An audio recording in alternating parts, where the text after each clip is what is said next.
క్షమించండి సార్. ఇది మీదని తెలియక క్రిష్ తీసుకున్నాడు. మీకు తన ఫేస్ చూపించలేక నా చేత పంపించాడు. చాలా పెద్ద తప్పు చేశానని గిల్టీగా ఫీల్ అవుతున్నాడండి. అందుకే మీకు ఇది ఇచ్చేసి కృష్ణని క్షమించమని అడుగుదామని వచ్చాను. ఒక్కసారి వాడెవడో నేను చూడాలి. కాల్ చేయి. ఇప్పుడు ఆడేందుకు రుద్రా? విగ్రహం దొరికిందిగా, ఇడిచిపెట్టు.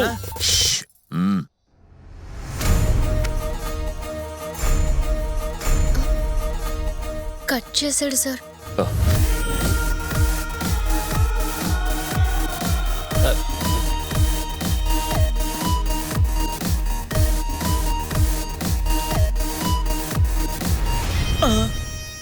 నమస్తే అన్న. అసలు ప్రాబ్లం ఎక్కడ స్టార్ట్ అయిందంటే మీ ఇద్దరం ప్రేమించుకున్నాం.